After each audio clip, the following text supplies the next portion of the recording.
Olá, boa tarde, pessoal que está aqui em São Paulo, acompanhando nosso curso, vocês estão em casa, quem está vendo a reprise. Hoje nós vamos continuar com nossas discussões em gastroenterologia, falando de alguns temas importantes. Essa primeira aula, a gente vai falar sobre anatomia do estômago, as operações gástricas básicas, né, as síndromes pós-gastrectomias, e a cirurgia bariátrica, que é a cirurgia mais realizada sobre o estômago nos dias de hoje no nosso meio. E nas duas últimas aulas do dia, vamos falar do assunto que mais cai na prova de residência no quesito de gastroenterologia, que é o cálculo biliar e suas complicações. A gente já teve uma aula de pancreatite aguda semana passada, que é uma das complicações, e hoje a gente vai falar um pouquinho das outras complicações possíveis dos cálculos biliares. Então vamos começar com a parte de estômago, revisando aí a parte mais básica aí, que vocês se lembram muito bem do primeiro ano de faculdade, né? Aqueles que fazem estágio em cirurgia, que têm interesse e acabam estudando bastante, né? É um assunto até de importância histórica, porque as cirurgias sobre o estômago, elas eram o dia a dia do cirurgião gastro na época da cirurgia para úlcera péptica, na década de 70, 80, que é quando a maioria dos professores-chefes se formou. Então eles têm um conhecimento muito aprofundado desse tema e às vezes perguntam uma coisinha ou outra sobre isso. Passou um tempo meio em desuso e com a volta da cirurgia benigna do estômago com a bariátrica, essas síndromes pós-gastrectomias voltaram. Então a gente precisa discutir um pouquinho da anatomia do estômago para entender um pouco dessa cirurgia. Então, o estômago está aqui rebatido numa foto do Néter. Nós temos a sua posição anatômica habitual, a sua relação aí com o fígado, com a vesícula biliar, com o aumento maior, com o cólon transverso, e as regiões do estômago. Então, a transição do esôfago para o estômago se chama cárdia. A cárdia é feminino. A transição do estômago para o duodeno é o piloro. Nós temos a incisura angulares. Entre a incisura angulares, numa linha perpendicular, a grande curvatura e o piloro, temos o antro gástrico. Do antro até o início da TEG, o corpo gástrico. E tudo que estiver acima da transição esofagogástrica é o fundo gástrico. Então, as partes do estômago, cárdia, fundo, corpo, antro e piloro. Geralmente, do ponto de vista funcional, anatômico, a gente divide em parte antropilórica e no corpo e no fundo, mais ou menos duas partes distintas, né? A irrigação do estômago arterial, ela é quase que totalmente derivada do tronco celíaco. Então, vocês lembram que o tronco celíaco, né, o primeiro ramo importante da aorta abdominal são as artérias diafragmáticas, ou frênicas. Depois você tem o tronco celíaco, que vai dar três ramos importantes: a gástrica esquerda, a artéria esplênica e a artéria hepática comum. Acompanhando a artéria hepática comum, ela vai dar dois ramos. Primeiro, a artéria gastroduodenal. Notem, ela passa por trás da primeira porção do duodeno. É essa artéria que tem aquela importância na úlcera péptica, porque por passar na parte de trás do duodeno, quando a úlcera terebra a parede posterior, há uma hemorragia em jato dessa artéria. Então é a artéria que sangra nas úlceras de primeira porção duodenal, nas hemorragias digestivas altas, questão clássica de prova de residência, isso aí, e ela vai dar aí o ramo gastroepiploico direito. Alguns falam gastroepiploica da direita, não é da direita, direita e esquerda, né? Então gastroepiploica direita é ramo, né, da gastroduodenal, e vai dar também as artérias pancreato-duodenais anteriores e posteriores, superiores, anteriores e posteriores, e depois tem as inferiores. Então você tem já aqui esse primeiro ramo, gastroepiploica direita, que vai irrigar a grande curvatura do lado direito. Andando um pouquinho, depois que sai a gastroduodenal, a artéria hepática comum se chama artéria hepática própria. Da artéria hepática própria sai a artéria gástrica direita, que vai irrigar a pequena curvatura do estômago do lado direito. Do tronco celíaco sai a artéria gástrica esquerda, que vai para a pequena curvatura, o lado esquerdo, e vai emitir os ramos para a cárdia. E a artéria gástrica esquerda se inoscula com a artéria gástrica direita, formando a arcada da pequena curvatura. Da artéria esplênica, nós temos o ramo gastropiploico esquerdo, que se inoscula com o gastropiploico direito, formando a arcada da grande curvatura. Além disso, da artéria esplênica, você vai ter os vasos breves, que vão irrigar o fundo do estômago. Então, notem que todas as artérias que irrigam o estômago são derivadas direta ou indiretamente do tronco celíaco. Se você considerar o estômago, temos 4 artérias principais irrigando o estômago: gástrica esquerda, gástrica direita, gastropiploica direita e esquerda. Se você ligar 3 desses ramos e mantiver apenas um ramo, você costuma manter o trofismo gástrico. Então tem uma rede vascular de anastomoses muito ampla do estômago, é um órgão muito bem irrigado do ponto de vista de sangue arterial. Muito bem, aqui está rebatido cranialmente o estômago, onde nós vemos a artéria esplênica dando os ramos pancreáticos, né? Aqui ela corre na parte superior do pâncreas. E aqui vamos diretamente para o baço, os ramos curtos, né? E aqui a gastropiploica esquerda. Muito bem.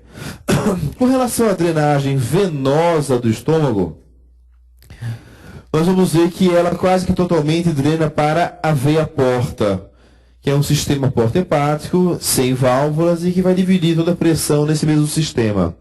Então nós temos os mesmos vasos, veia gástrica direita, veia gástrica esquerda, gástrica direita e gástrica esquerda, gastropiploica direita e esquerda, esplênica, todos eles vindo para a veia porta, né? A veia porta é juntada pela junção da mesentérica superior com a esplênica. Se forma a veia porta. Essa artéria gástrica esquerda, essa veia gástrica esquerda, ou veia coronária, ela é muito importante na formação e na gênese dos pacientes com hipertensão portal que fazem varizes de esôfago. Quando você tem um aumento da pressão portal, por exemplo, na esquistossomose ou na cirrose hepática, o fluxo venoso, em vez de ser hepatopetal, passa a ser hepatofugal, saindo do fígado.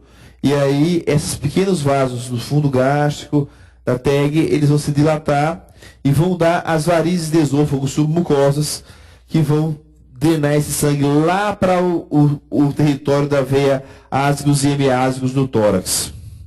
Então, essa anastomose porto-sistêmica espontânea que explica as hemorragias digestivas altas varicosas. Mesma coisa pelas veias breves aqui no fundo gástrico. Então, essa que explica a parte da hipertensão portal. Então é importante conhecer isso aí. Com relação aos linfonodos, a gente já viu da aula de câncer gástrico, né? A importância dos linfonodos perigástricos, a dissecção de nível D1. E aqui os linfonodos que acompanham as artérias que irrigam o estômago, que são os linfonodos de nível 2, D2, vão entrar na linfadenectomia D2. A numeração da escola japonesa, né? 1 paracárdico, lá ao lado da cárdia direita, 2 paracárdico esquerdo, 3 linfonodos da pequena curvatura, 4 linfonodos da grande curvatura, 5 suprapilóricos, 6 infrapilóricos, 7 gástrica esquerda, 8 hepática comum, 9 tronco celíaco, 10 hilo esplênico, 11 artéria esplênica e 12 o hilo hepático. Esses são os linfonodos clássicos que vão ser retirados nas linfadenectomias. Para a cirurgia de úlcera péptica e para a compreensão das síndromes pós-gastrectomias, temos a inervação do estômago. A gente sabe que tem inervação simpática e parasimpática, por se tratar de uma inervação visceral, autonômica. E o mais importante é a inervação parasimpática, derivada dos ramos do nervo vago, o vago direito e o vago esquerdo, né? O vago direito é da divisão celíaca e o ramo esquerdo vai para o lado do fígado. Então esse anterior é o esquerdo, posterior é o direito. Se você denervar essa região aqui, você tem uma diminuição da secreção cloridopéptica. Se você denervar essa região que vai para o fígado, você tem uma paresia da vesícula biliar, que não esvazia direito da formação de cálculos. Se você denervar a parte posterior, que vai estar nos gânglios celíacos, você pode ter uma diarreia, uma denervação do intestino delgado. Então, por isso que tem as diarreias pós-vagotomias, as colelitias e pós-vagotomias, tem a ver com isso aí. Então, o ramo esquerdo é o anterior, vai para o fígado, e o ramo direito é o posterior. Muito bem, então aqui apenas uma revisão anatômica rápida, para a gente entrar um pouquinho aí nas operações sobre o estômago. Então, uma operação importante sobre o estômago, as vagotomias. Tem três subtipos importantes de vagotomia, que são cirurgias visando a denervação parasimpática do estômago. A vagotomia troncular, em que os troncos anterior e posterior do vago são seccionados. Você tem a denervação completa dos ramos vagais abdominais. É uma cirurgia mais rápida, tem uma maior efetividade no bloqueio da acidez, porém, maior número de efeitos colaterais, porque vai denervar todas as vísceras e não só o estômago. A gente tem as vagotomias seletivas, em que apenas os ramos que vão para o estômago são seccionados, e você vai ter um pouco menos de sucesso no tratamento da úlcera, mas um pouco menos de complicação. Notem que o meu objetivo é denervar o corpo e fundo do estômago, regiões onde o ácido clorídrico é secretado. Mas eu acabo denervando também o antro e o piloro, região responsabilidade de função motora do estômago, vai triturar os alimentos. E aí, com a perda da bomba antropilórica, eu posso ter um piloro constantemente fechado, posso precisar fazer uma piloroplastia, posso ter um mau esvaziamento do estômago. Aí criou-se a vagotomia superseletiva, ou de células parietais, em que apenas os pequenos ramos que vão para o estômago são seccionados, anterior e posteriormente.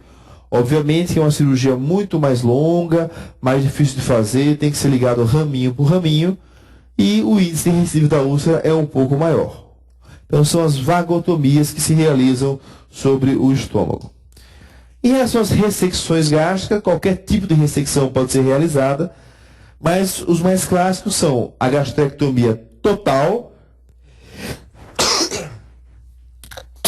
desculpe, em que todo o estômago é retirado, desde a carne até o piloro, e a vagotomia e as gastrectomias parciais, em que sempre se tira a parte distal do estômago. Então o antro e o piloro sempre saem. Então, das gastrectomias parciais clássicas, a menor é a antrectomia, retirada do antro e do piloro. E você vai subindo para tirar 2/3, 3/4, 4/5 ou quase todo o estômago. Mas sempre tira o piloro, o antro e vai subindo o nível da gastrectomia até chegar na gastrectomia total. Existem, obviamente, gastrectomias não clássicas, gastrectomias em cunha, quando você tira pequenas lesões benignas, tumores estromais, tumores carcinoides, né? Você pode fazer uma gastrectomia em cunha localizada, aí é gastrectomia não anatômica. Mas as gastrectomias clássicas sempre envolvem o antro e o piloro.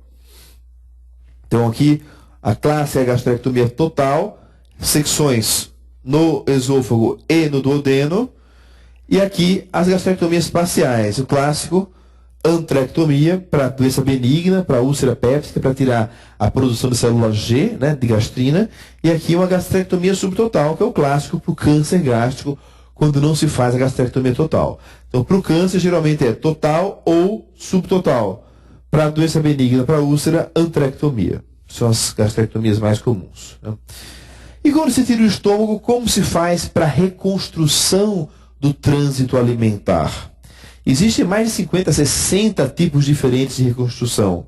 As mais utilizadas e as mais importantes do ponto de vista histórico e prático são as reconstruções propostas por Billroth e as reconstruções propostas por Roux.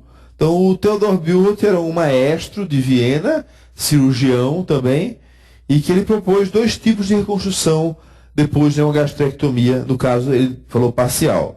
A primeira, a reconstrução mais anatômica, mais lógica, que seria a anastomose entre o coto gástrico remanescente e o duodeno. Então, Billroth 1 é o mais lógico. Você tirou aqui o braço do estômago por uma úlcera, você anastomosa o corpo com o duodeno. Todo o alimento vai passar pelo duodeno e pelo jejum proximal. Isso é muito importante do ponto de vista nutricional. Por que é importante do ponto de vista nutricional? Porque o duodeno e o jejum proximal, eles são uma localização do intestino delgado muito ávida para absorver alimentos e tem capacidade específica de absorver alguns nutrientes, como cálcio, zinco, vitamina B1. Então são absorvidos primariamente nessa região. Quando você desvia o jejum proximal, o ferro também, então ferro, cálcio, vitamina B1, zinco, algumas proteínas. Quando você desvia o trânsito dessa região, você costuma ter uma desnutrição no pós-operatório em um certo grau. A gente vai ver isso no decorrer das complicações pós-gastrectomias e principalmente pós-cirurgias bariátricas. Então, que você desvia o trânsito do duodeno e do jejum proximal. E o Biorut 2, quando você não consegue levar o coto gástrico ao duodeno, você sepulta o coto duodenal, pega a alça jejunal e faz uma anastomose término lateral. Então isso é o Biorut 2. O alimento vem por aqui e vai embora sem passar pelo duodeno e pelo jejum proximal. E toda a secreção hepatobilio-pancreática cai no coto gástrico, levando a uma gastrite alcalina, levando a problemas em longo prazo. A gente vai ver que essa gastrectomia com reconstrução a Biorut 2, ela favorece o aparecimento do câncer de estômago, já que a secreção hepatobilio-pancreática, cronicamente em contato com o coto gástrico, leva a metaplasia intestinal, displasia e câncer. Biorut 1, mais lógico, e Biorut 2, toda a bile, suco pancreático, indo para o coto gástrico. Para evitar isso aí, o Hu propôs o Y de Hu. Então, aquela alça que subia e vinha para cá, eu corto e faço a anastomose embaixo. Então, nós temos 3 alças. O canal alimentar, o canal biliopancreático e o canal comum. Então, isso é um Y de Hu. Então, se você falar em alça alimentar, alça biliopancreática e alça comum, está se falando em algum tipo de Y de Hu. Então, nesse caso, você continua tendo aqueles problemas nutricionais, mas você não tem as complicações decorrentes da secreção duodenal no interior do coto gástrico. Isso é importante vocês lembrarem, que o Y de Hu. Muito bem, então entendendo quais são as gastrectomias, podemos pensar em quais são as síndromes pós-gastrectomias. As coisas que acontecem em quem é submetido a uma gastrectomia. Então, uma coisa que pode acontecer, por exemplo, pós-vagotomia, é uma desmotilidade importante do estômago. Na aula de fisiologia, vocês lembram que o estômago tem aquela acomodação. O fundo vai relaxando e vai acomodando o alimento. Isso é um processo ativo, regulado pela inervação do estômago. Se você deneva, isso fica desregulado. Você pode ter tanto uma atonia infinita do estômago, quanto você pode ter um estômago mais contraído com esvaziamento mais rápido. Além disso, o piloro constantemente fechado leva a um mau esvaziamento do estômago. Então, a atonia gástrica em que o paciente tem náuseas, distensão abdominal, empachamento e às vezes vômitos, acontece depois de vagotomias, principalmente a troncular. Na superseletiva isso é menor. Além disso, na vagotomia troncular, a diarreia pode acontecer. Pode acontecer por quê? Pela denervação do nervo vago posterior, que é o direito, e vai dar o gânglio celíaco e inervação do intestino delgado. Pode ter isso aí. Além do esvaziamento acelerado do estômago, pode acontecer também. E a cololitíase pela denervação da vesícula biliar. Então, todas essas são complicações pós-vagotomias. Eu falei para vocês que o Hu tem a alça alimentar, a alça biliopancreática e a alça comum. E o Biorut 2 tem uma alça que chega ao estômago, essa é a alça aferente. E uma alça que sai do estômago, a alça eferente. Então você tem a chamada síndrome da alça aferente, em que uma obstrução nessa alça, quando a alça é muito longa, pode ter uma brida e dobrar. Na anastomose, o cirurgião pode dar um estreitamento aqui. Por algum motivo de estenose nessa alça aferente, você tem uma grande dilatação do duodeno, e do coto duodenal. Então o paciente come, a secreção hepatobiliopancreática vai em grande quantidade e distende ali aquela região do duodeno. O paciente passa mal e ele vomita. Ele vomita o quê, gente? Bile pura. Não vomita alimento, vomita bile pura. Geralmente vômitos em jato e alivia a dor. Essa é a síndrome da alça aferente. Quando é que pode aparecer essa síndrome da alça aferente? Apenas na reconstrução Y de Hu. Desculpa, a Biorut 2. Não aparece no Biorut 1, não aparece no Y de Hu. Então, se eu falar em síndrome da alça aferente, Eu estou me referindo a uma situação que tem alça aferente e eferente, que é o BiROT2, B2. Tratamento qual é? Transformação de B2 em Y de Roux. Corta essa alça aqui e a anastomose aqui embaixo. Gastrite por refluxo alcalino, gastrite alcalina. Quando é que vai ter, gente? Mas justamente no BiROT2, onde toda a secreção hepatobilipancreática tem que passar no corto gástrico. Pode ter no B1? Pode, porque eu perdi o piloro, pode ter um refluxo ali também no B1. Mas é muito mais comum no B2. Então esse paciente tem uma gastrite, um mal-estar, vômitos, náusea, né? O vômito também é bilioso, mas não tem aquela distensão como é na síndrome da alça aferente, né? Notem que pelo fato de ser uma gastrite alcalina, o uso de antiácidos, né, o uso de inibidores de bomba de prótons não tem muito sentido. Os antiácidos podem estimular a produção de muco e podem ser usados nesse sentido, mas não para diminuir a acidez, já que não há acidez, há alcalinidade.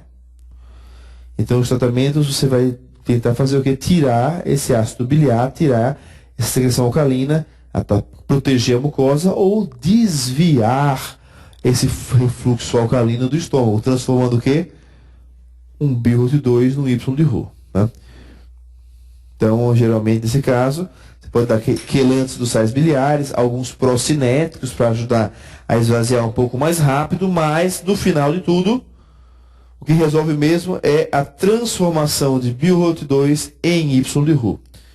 Vocês estão percebendo que os problemas do BiROT2 se resolvem com a sua transformação em Y de Roux. E aí eu pergunto para vocês agora, é melhor fazer então Y de Roux de cara? Sim, é melhor. Hoje em dia o BiROT2 fica reservado apenas para cirurgias muito rápidas. Vocês notem que o Y de Roux tem 1, 2, 3 anastomoses. O BiROT2 tem só 2, então é mais rápida. Quando você quer fazer uma cirurgia mais rápida, você faz um BiROT2. Mas geralmente sempre Y de Roux. A síndrome de dumping ou síndrome do esvaziamento gástrico acelerado. Quando você tira o piloro, ao invés da comida ficar ali 2, 3 horas sendo triturada e passando aos poucos para o duodeno, ela rapidamente cai na alça jejunal. Seja no Y de Roux ou seja no BiROT2. No BiROT1 ela passa pelo duodeno e tem menos sintoma. Mas, mesmo uma vagotomia, pela perda da acomodação do fundo, pode ter um esvaziamento mais rápido também do estômago. Né? Aí você tem dor abdominal, mal-estar, náuseas, vômitos, diarreia, depois que você come. Principalmente alimentos hiperosmolares, como doces e açúcar, vão levar a esses sintomas. Então vocês vejam que tem 2 tipos de sintomas. Sintomas gastrointestinais, como dor abdominal, náusea, vômito, diarreia, e sintomas vasomotores, sudorese, tontura, fraqueza, palpitação. Então, no dumping, ele acontece mais ou menos 15 a 30 minutos depois de uma refeição classicamente rica em carboidratos ou alimentos hiperosmolares, e tem sintomas gastrointestinais e vasomotores. Muito bem, o tratamento, deixar uma dieta com menos alimentos hiperosmolares, você pode utilizar um análogo da somatostatina, vocês vão ver que esses sintomas vasomotores são desencadeados pelo peptídeo vasointestinal ativo muitas vezes, e eventualmente cirurgias para retardar o esvaziamento do estômago, isso em último caso. Normalmente se trata com dieta. Esse dumping é o dumping precoce, que acontece 15 a 30 minutos após a refeição. Você tem um grande sequestro líquido para o interior do lumen intestinal e perda para o terceiro espaço, sintomas vasomotores mediados pelo peptídeo vasointestinal ativo. O nosso organismo é programado para 2 a 3 horas depois da ingestão alimentar, você ter o alimento sendo liberado maciçamente no duodeno no jejum, onde ele vai ser absorvido. Nessa hora que o alimento é absorvido, eu preciso de que substância para manter o trofismo celular e para diminuir o nível de açúcar? Da insulina. Então o pâncreas secreta a insulina 2 a 3 horas depois da refeição no nível máximo.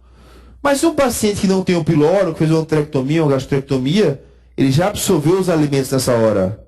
O que acontece se não tiver alimento sendo absorvido e tiver uma grande secreção de insulina? Hipoglicemia. Quais são os sintomas da hipoglicemia? são sintomas vasomotores da síndrome de dumping: sudorese, palidez, tontura, palpitação, mal-estar. Então, no dumping tardio, você tem sintomas vasomotores e não tem sintomas gastrointestinais. No dumping precoce, você piora quando come açúcar. E no tardio? Melhora, está com hipoglicemia. Então, o tratamento, o que vai ser? Fracionamento da dieta, eventualmente o octreotide antes das refeições, né? Ou insulina pós-prandial para tentar regular isso aí. Geralmente, você fracionando a dieta, você diminui esse tipo de estímulo. Vamos ver algumas questões sobre esses temas aqui, antes de entrar na parte de obesidade, que tem a ver com as síndromes pós-gastrectomias também. Então, quanto à anatomia do trato digestivo alto, assinale a alternativa incorreta. Letra A. A inervação simpática do estômago vem principalmente do plexo celíaco por meio de plexos que envolvem as artérias gástricas e gastromentais. B. A inervação parasimpática do estômago é derivada dos nervos vagos, por meio dos troncos vagais anterior e posterior. A estimulação vagal estimula as células parietais a produzir o ácido clorídrico.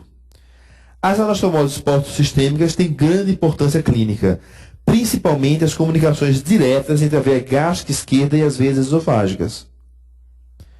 O tronco celíaco comumente dá origem à artéria hepática própria, a artéria gástrica esquerda e a artéria esplênica. Está errado. É artéria hepática comum, não é artéria hepática própria. A artéria hepática própria é denominada depois da origem da gastroduodenal. Então tem um erro aqui. A veia porta usualmente é formada pela confluência das veias mesentérica superior e esplênica. Então todas as afirmativas corretas, a gente discutiu na aula todas elas. E aqui um detalhezinho, hein, gente? A artéria hepática própria não é comum. Para o tratamento adequado do carcinoma gástrico, é necessário um conhecimento aprofundado da anatomia e da vascularização do estômago. Sobre esse assunto é incorreto. A. O estômago se inicia na junção gastroesofágica e termina no piloro, tendo como relações anatômicas o diafragma e o lobo esquerdo do fígado cranialmente, a parede abdominal anteriormente, o colo transverso, o mesocolo e o grande aumento inferiormente. Os tumores da grande curvatura podem envolver diretamente o hilo esplênico, a cauda do pâncreas ou mesmo o cólon transverso. O suplemento sanguíneo do estômago é proveniente quase que exclusivamente do tronco celíaco ou de ramificações dos outros vasos do tronco celíaco. A artéria gástrica direita é ramo direto da artéria hepática direita.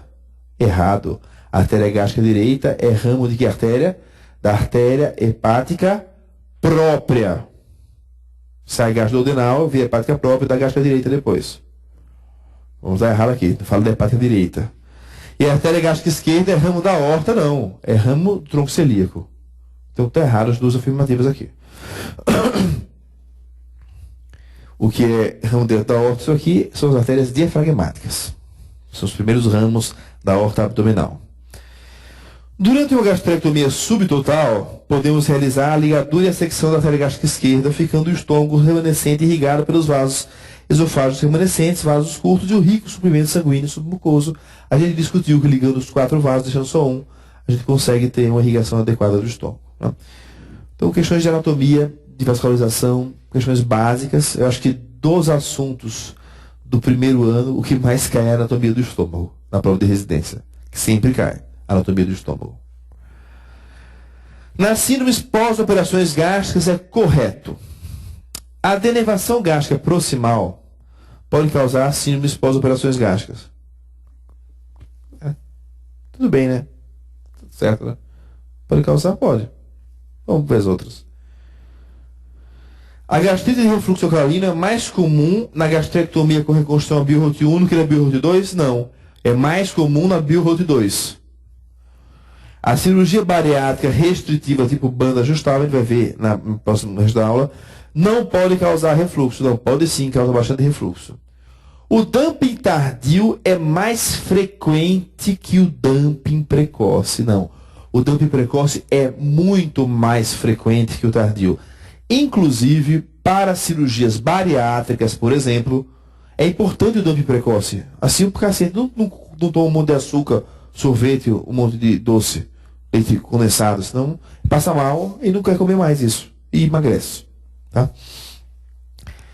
A piloroplastia não pode causar síndrome pós-operação gástrica. Claro que a piloroplastia acelera o esvaziamento do estômago, né? Você deixa o piloro totalmente aberto, né? Então, letra A é a correta. Você vê que, mais por exclusão, porque tá uma coisa bem, assim, genérica, né? A letra A, mas claro que pode causar. Distúrbio metabólico mais comum pós-gastrectomia: anemia megaloblástica, hipoglicemia, absorção prejudicada de gordura, deficiência de cálcio e anemia ferropriva. É anemia ferropriva, não só gastrectomia, como de cirurgias bariátricas também, anemia ferropriva. Por quê? Principalmente pelo desvio do trânsito do duodeno do jejum proximal. Então, o Y de Roux e a BIORT2. A BIORT1, gente, é praticamente realizada apenas em cirurgias para úlcera, em que você tem uma obstrução do piloro e o corpo e o fundo ficam muito grandes a ponto de chegar no duodeno sem tensão. Ou seja, quase nunca. As cirurgias são o quê? Bariátrica e câncer. É tudo Y de Roux. Então, quase tudo vai dar anemia ferropriva, principalmente, né? Megaloblástica pode dar? Pode. Por exemplo, quando você retira o fundo do estômago por causa do fator intrínseco. Hipoglicemia pode dar no dumping tardio, né? De gordura, quase nunca dá. Absorção de gordura prejudicada. De cálcio dá também, com frequência. Mas o mais comum é a ferropriva. A reconstrução do trânsito em Y de Roux tem a vantagem de ser mais fácil a execução? Não, eu falei que são 3 linhas de anastomose. 2 anastomoses e um sepultamento do corpo duodenal. Então não é mais fácil a execução. Melhorar a absorção dos alimentos? Não, não melhora. O que melhora a absorção dos alimentos é a BIORT1. É a mais fisiológica do ponto de vista nutricional. Evitar a torção da alça eferente?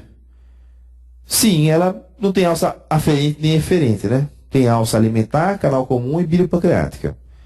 Evitar o refluxo alcalino. Essa é a principal coisa. Existe uma síndrome chamada síndrome da alça do Y de Roux, que é quando você tem uma torção da alça do Y de Roux. Pode existir também.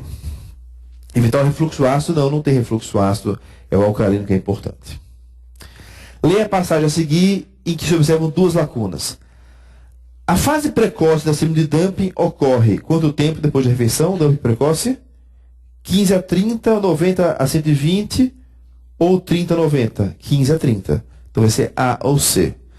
15 a 30 minutos após as refeições e consiste em desconforto abdominal em cólica, náuseas, diarreia, taquicardia, palpitações, sudorese e raramente síncope, né? Não é frequentemente síncope, né? Então letra A que é o correto. E raramente síncope. Sinais e sintomas que decorrem do esvaziamento rápido do conteúdo gástrico hiperosmolar para o intestino delgado, causando deslocamento do líquido para o lumen da alça com contração do volume plasmático e distensão aguda, e também pela secreção do peptídeo vasointestinal ativo. A alternativa que se apresenta nos termos que preenchem as lacunas é a alternativa A. Muito bem. Vamos discutir agora a cirurgia do dia a dia mais comumente realizada sobre o estômago, né? A cirurgia para a obesidade mórbida, a cirurgia bariátrica. Então, a cirurgia para a obesidade mórbida é a cirurgia para o paciente que tem uma obesidade tão doentia, tão mórbida, que leva a uma chance elevada de mortalidade pela obesidade. Não é porque eu acho que eu estou barrigudo e estou feio, não é porque eu faço regime e não emagreço direito, não é porque eu me separei da minha mulher e quero pegar uma gatinha, não. É porque vai causar uma doença que o sujeito vai morrer. O trabalho populacional que levou à indicação sistemática de cirurgia bariátrica mostrou que no acompanhamento de 7 anos e meio de pacientes com IMC acima de 40, que é o conceito de obesidade mórbida, a mortalidade por doenças relacionadas à obesidade era de 25%. Infarto, AVC, etc. Então, melhor que se faça uma cirurgia com mortalidade de 1%, 2%, 0,5%, que é hoje em dia, do que levar o paciente à morte. Aqui esse paciente tem IMC de 70, esse aqui. Então, o IMC é o índice de massa corpórea. Pega-se o peso do paciente, divide pela altura e depois divide de novo pela altura. Ou seja, divide-se pelo quadrado da altura. Na calculadora, pega o peso, divide pela altura e divide pela altura de novo. Aí tem o IMC. Até 25 é o trófico, 25 a 30 sobrepeso, 30 a 35 obesidade de grau 1, 35 a 40 obesidade de grau 2, maior que 40 obesidade de grau 3, que é a obesidade mórbida. Tem outras definições: acima de 50, superobesidade; acima de 60, superobesidade. São classificações que já tem no livro de vocês da Sociedade de Cirurgia Bariátrica. Quais são essas morbidades, complicações que a obesidade pode levar? Diabetes, hipertensão, dislipidemia, cálculos na vesícula, aumento da pressão intraabdominal pela obesidade, dá refluxo, incontinência urinária de esforço, doenças venosas como varizes, tromboflebite, trombose venosa profunda, hérnias da parede abdominal. O paciente não ventila adequadamente, ele tem hipoventilação, síndrome de Pickwick, apneia do sono, tromboembolismo pulmonar. Ele tem doença coronariana, insuficiência cardíaca congestiva, pela produção de andrógenos periféricos, pela resistência a alguns esteroides. As mulheres têm um desregulamento total da parte reprodutora, amenorreia, hipermenorreia, surtismo, síndrome dos ovários policísticos. A infertilidade aumenta muito nas obesas.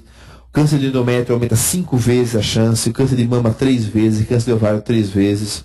O câncer de cólon também aumenta a chance nos pacientes com obesidade mórbida, assim como o rim e próstata em 3 vezes.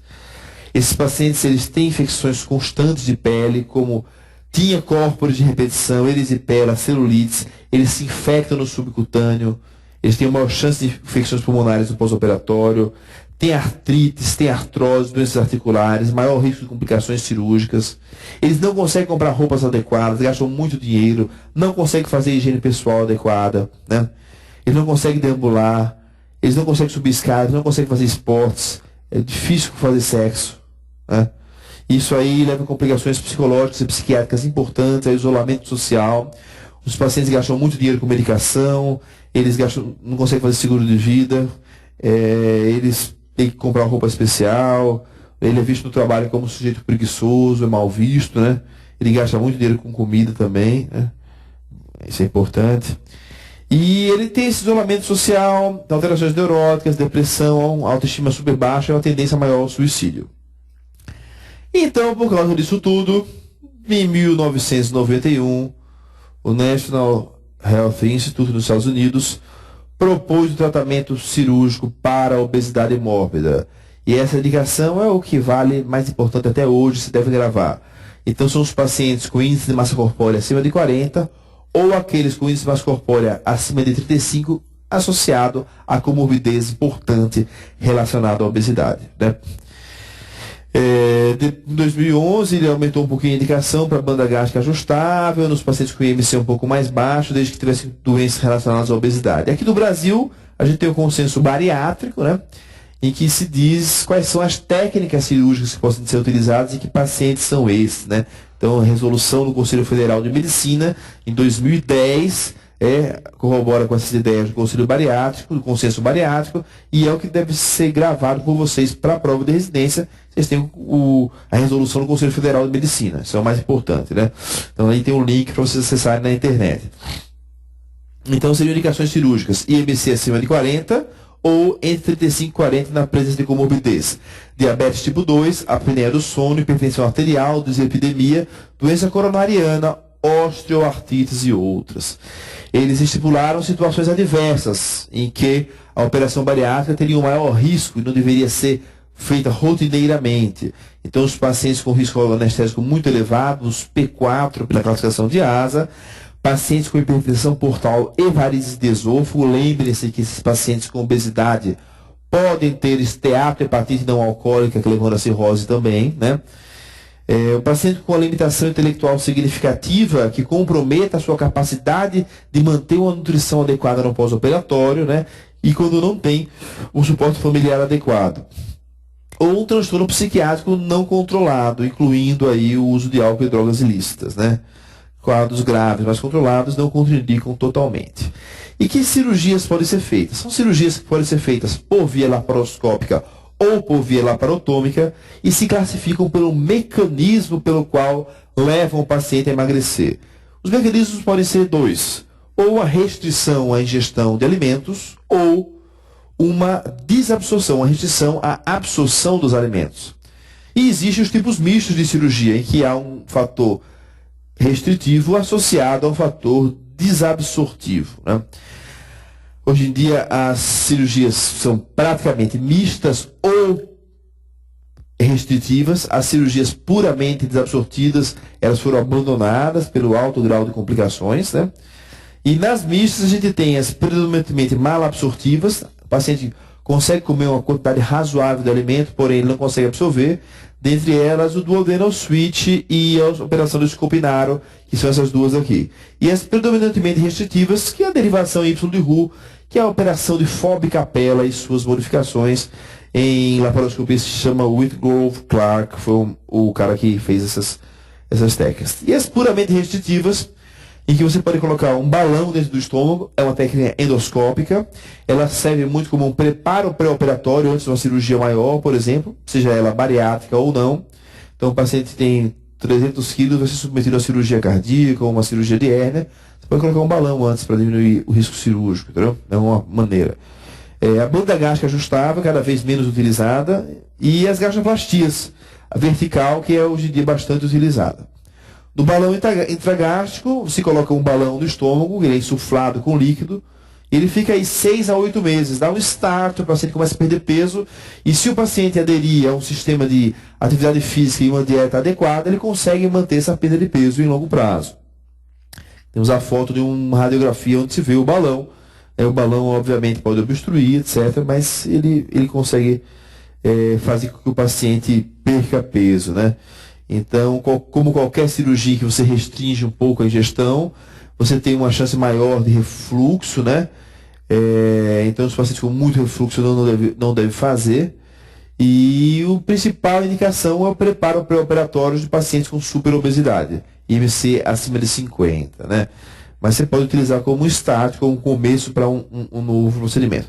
Aqui é a banda gástrica ajustável, parecendo um catéter de quimioterapia, e que ele fica no subcutâneo e você vai insuflando e desinsuflando o paciente, ele coma menos ou mais. O estômago fica em ampulheta. Também, que tem muito refluxo, é ruim. Essa banda está erodindo muito no estômago, entrando no estômago, está sendo meio abandonada, mas é uma possibilidade também, né? A grande vantagem é ser um método reversível, pode tirar a prótese e o paciente volta a ter o estômago exatamente como era antes, né? E você pode fazer uma outra cirurgia depois. Obviamente, não tem nenhuma sutura sobre o estômago e tal, a chance de fístula, de complicações pós-operatórias é menor, né? E no longo prazo, a perda de peso é baixa desses procedimentos puramente restritivos, né? Dos procedimentos restritivos, o que tem tido maior sucesso, assim, e tem aumentado muito a sua indicação hoje em dia é a gastrectomia vertical. Então você tira realmente uma porção da grande curvatura, deixa apenas a pequena curvatura do estômago, você mantém a parte nutricional do paciente, e você tira essa parte do fundo gástrico, onde você produz uma substância que é a grelina, que aumenta o apetite. Então a parte hormonal dessa cirurgia é interessante, além da parte restritiva. Então, por causa disso, né, você reduz o estômago em 70% a 80%, e o componente hormonal associado, que é redução da produção de grelina, que estimula o apetite, que é produzido justamente nessa área aqui. Isso é legal vocês gravarem, que é uma coisa mais nova em cirurgia bariátrica. Essa cirurgia foi pensada para pacientes de alto risco, em que você faria primeiro isso e depois o Y de Roux. E viu-se que, com esse primeiro procedimento, muitos deles já emagreciam, e muitas vezes não seria necessário o Y de Roux. E aí foi sendo feito só a gastrectomia vertical. Em muitos casos se indica isso hoje em dia, né? Grande vantagem, não exclui o duodeno do trânsito alimentar, portanto não interfere com o sítio de absorção de ferro, cálcio, zinco e vitaminas do complexo B, que são aquelas complicações que eu falei para vocês mais comuns no desvio alimentar do trânsito duodenal, né? Mas é um médico irreversível, obviamente. A operação de Mason tem mais valor histórico, foi a primeira operação com sucesso para o tratamento da obesidade feita nos Estados Unidos na década de 80. Né? E aqui, o carro-chefe da operação bariátrica, a cirurgia mais realizada no Brasil e nos Estados Unidos, a derivação Y de Roux, gastroplastia, a Fob Capella com derivação Y de Roux. Faz uma pequena câmara gástrica de 25 a 50 ml. Aqui ainda se colocava anel, hoje em dia não se coloca mais anel. Você faz uma secção do jejum a 50 centímetros do ângulo de Treitz, e nesse lugar que você seccionou, você joga lá no estômago. Você seccionou aqui o estômago, fez uma pequena câmara gástrica, e você deixa 1 metro de intestino até a anastomose. Notem que isso é um Y de Roux, alça alimentar, alça biliopancreática e alça comum. Por isso que é uma derivação em Y de Roux. E você tem 50 centímetros de jejum, 1 metro de jejum, quer dizer, 1,5 metro de jejum e todo o duodeno sem capacidade absortiva. A absorção acontece daqui para baixo. Então, isso que acontece nos pacientes.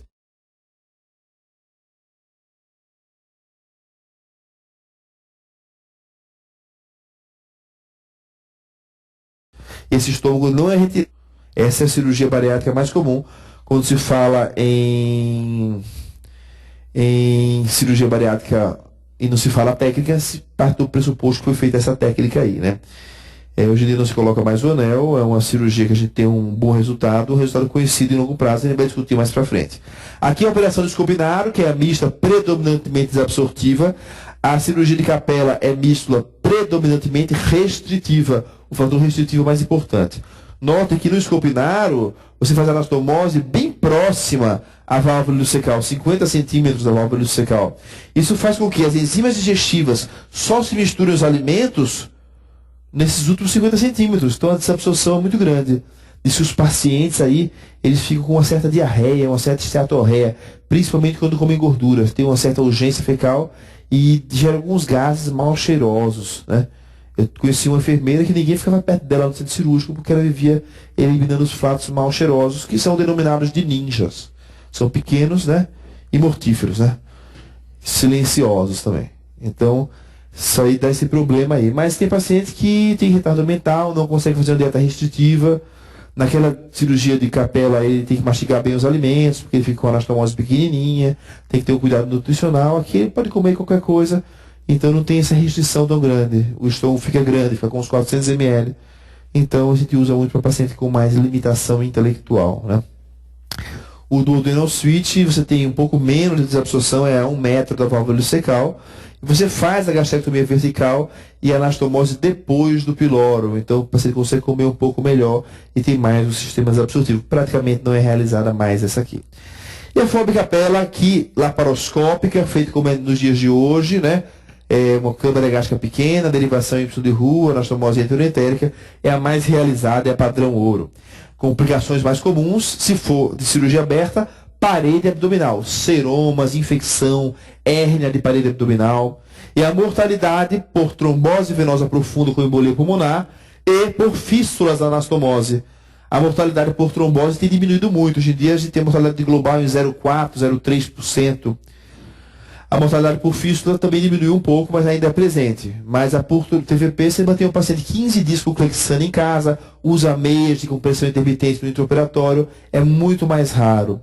E de complicações tardias, as mais comuns, nutricionais, anemia ferropriva, alterações no metabolismo do cálcio, do zinco, de vitaminas do complexo B, principalmente B1, e psiquiátricas.